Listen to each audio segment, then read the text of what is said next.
Bismillahirrahmanirrahim. Assalamualaikum warahmatullahi wabarakatuh.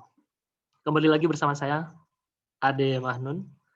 Pada kesempatan kali ini, teman-teman, saya ingin menjelaskan atau mendeskripsikan dan menyajikan apa-apa saja nanti yang akan kita pelajari dan mudah-mudahan ini bisa berlanjut terus ya. Di AKDI, AKDI itu Akademi Kesadaran Diri Indonesia ya teman-teman ya. Di sini kita merupakan satu kelompok belajar ya. Saat ini ada kuliah logika filsafat. Ada juga kita mengadakan rutin kursus instruktur untuk matematika detik. Tapi coba saya jelaskan di sini ya, tema-tema apa saja yang akan kita pelajari nantinya. Baik, teman-teman teman-teman semua langsung saja. Yang pertama kita ada pelajaran ini. ISR. Apa itu ISR? Singkatan dari Islamic Spiritual Reading. Ya. Di mana tema besarnya adalah bagaimana kita menjadikan Islam ini sebagai satu fondasi yang kuat untuk sebagai jalan hidup. Nah, seperti itu. Ini inspirasinya dari mana? Inspirasinya dari hadis Jibril. Yang mana di sana disebutkan ada 4 pilar. Ya, ide ini juga saya absorpsi, saya coba untuk sesuaikan dengan konteks Indonesia ya. Hadis Jibril, di mana di sana ada 4 pilar terkait dengan dinul Islam.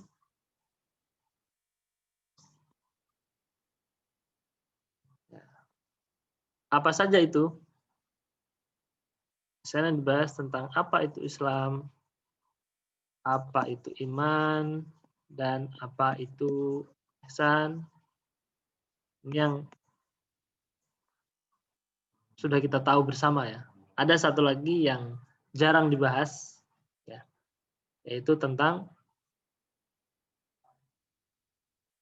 asyratus sa'ah atau al-ilmu bi alamatis sa'ah. Ilmu-ilmu tentang tanda hari akhir. Nah, oleh Habib Al-Adani dikonstruk menjadi satu keilmuan yang sangat indah, sangat baik dalam tema fiqhut tahawulan. Yang ketiga ini sifatnya tetap minas sawabit. Sementara terma fikih tahawulat ini atau terkait dengan eskatologi ya. Eskatologi, ilmu-ilmu tanda hari akhir.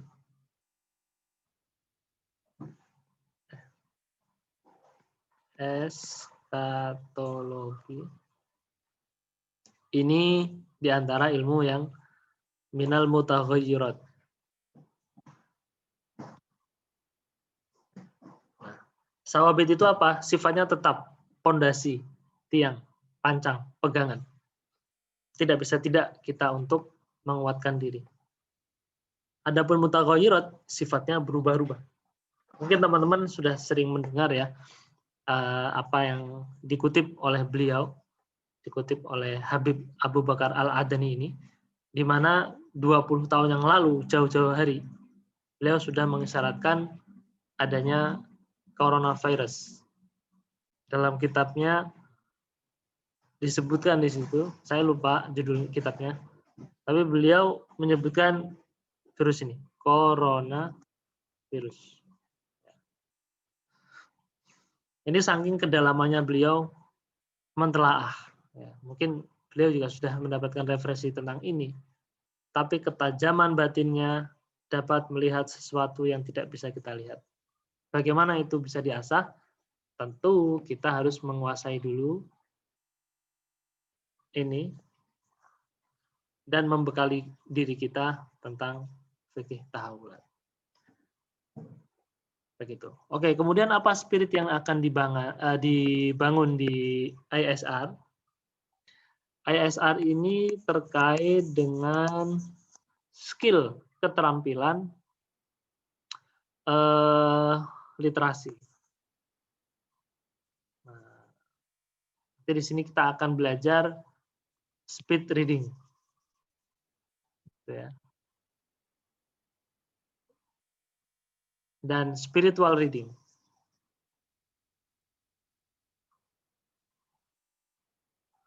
Nah, apa dan bagaimana nanti kita akan bahas di sesi-sesi yang lain.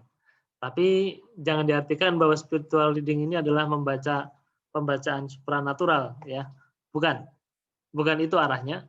Tapi arahnya adalah bagaimana kita mengaktifkan semua indera yang Allah berikan kepada kita untuk menyimak, untuk melihat ayat atau tanda-tanda yang Allah berikan, baik yang berupa qauliyah maupun kauniyah. Qauliyah itu Al-Quran, kitab hadis. Kauniyah itu apa yang kita lihat, apa yang kita saksikan di alam semesta ini. Tujuannya apa?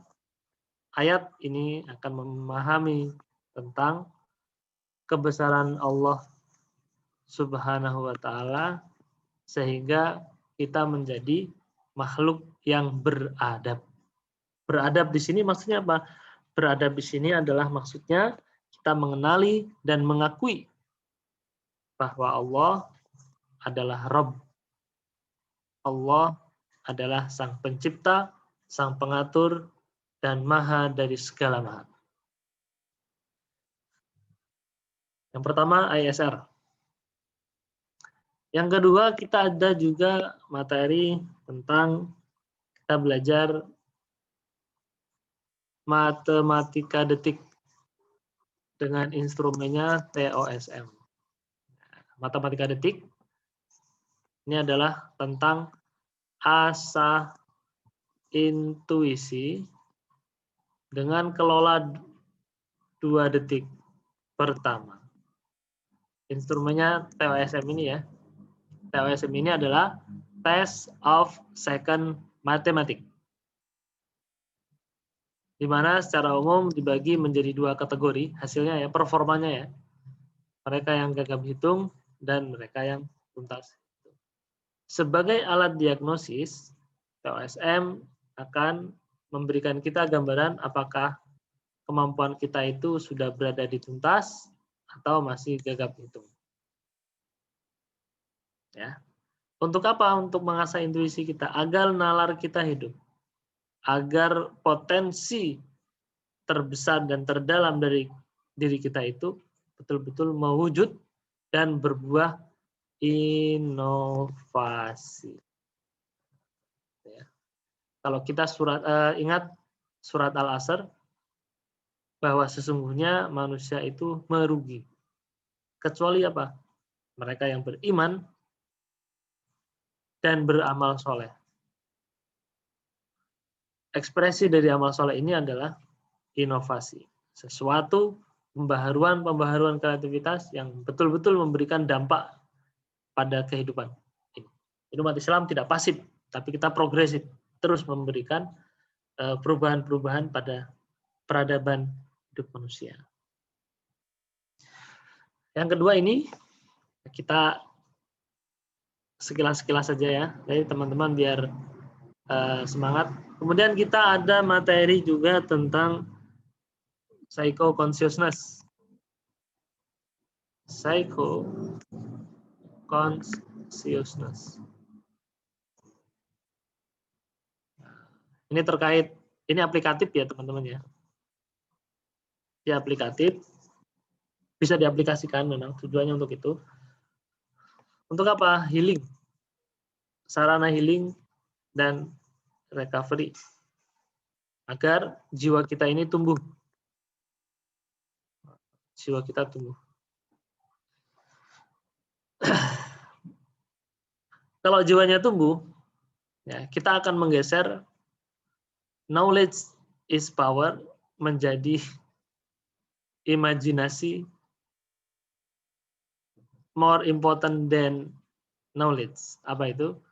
Kita tahu kan bahwa ilmu pengetahuan adalah power. Ini kata-kata saya lupa ya siapa yang menyebutkannya. Tapi itu kan sudah sangat terkenal ya. Pengetahuan adalah kekuatan. Tapi di era 4.0, industri 4.0, imajinasi, kreativitas adalah lebih penting daripada pengetahuan itu sendiri. Sekarang pengetahuan begitu membanjiri kita semua. Tapi bagaimana kita dapat mengoneksikan titik demi titik itu membutuhkan kreativitas. Psycho-consciousness memfasilitasi kita untuk menjadi pribadi yang lebih bersih, pribadi yang lebih clear, pribadi yang mengerti dirinya, sehingga mengerti Tuhannya. Arahnya ke situ ujung-ujungnya. Karena kalau tidak demikian, kita merupakan makhluk yang tidak beradab. Bagaimana maksudnya? Makhluk tidak beradab ketika dia tidak mengenali siapa Tuhannya, tidak mengakui siapa yang menciptakan dirinya. Itu ISR, matematika detik, psycho-consciousness. Sekarang kita akan beralih ke yang lain. Ini saya kenalkan semuanya dulu ya, biar teman-teman ada gambaran. Yaitu grafologi. Kita juga akan belajar grafologi. Dalam grafologi ini ada grafoterapi. Ya. Kemudian dikembangkan lagi menjadi grafotranscendensi. Bedanya apa? Kalau grafologi sifatnya ceng aja. Perubahan tampilan. Tapi kalau transcendensi, perubahan medan penarik, attractor pattern. Dan ini nanti akan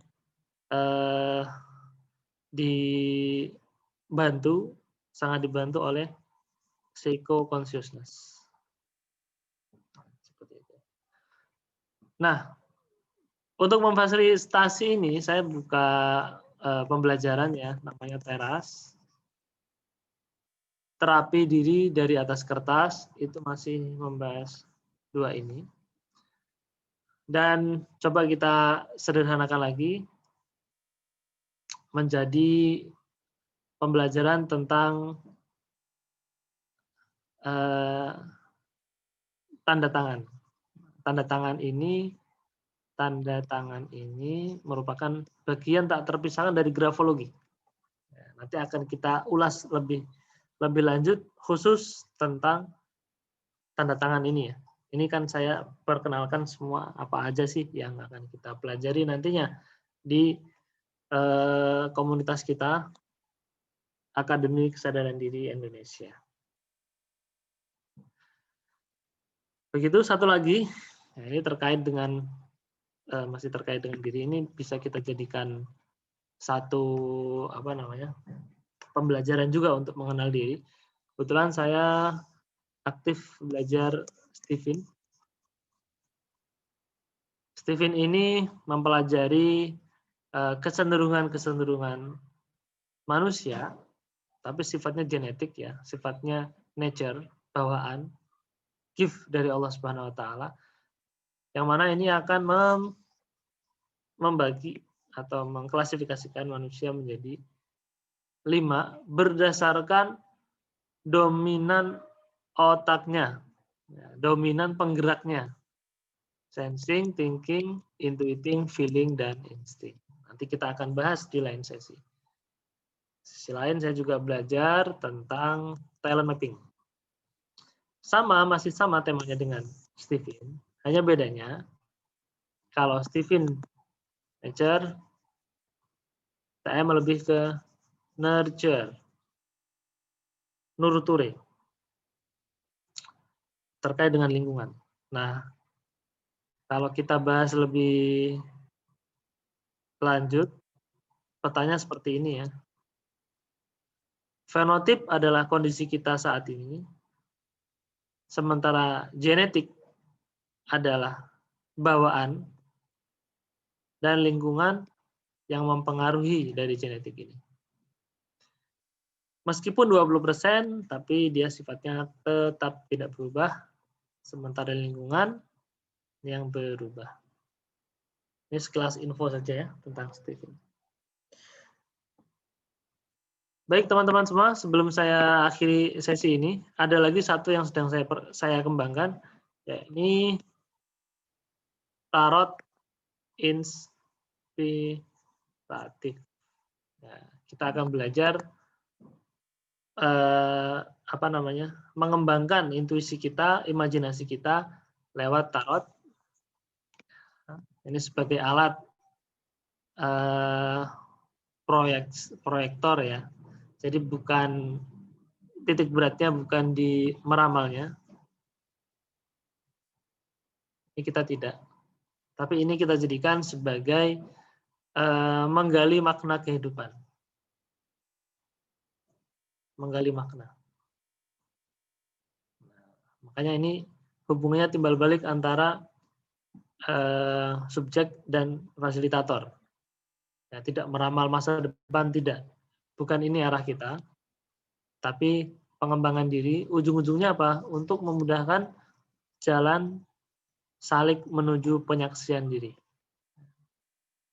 Transcendent. Arahnya ke situ. Begitu teman-teman semua, terima kasih atas waktunya. Selanjutnya kita akan bahas sedikit tentang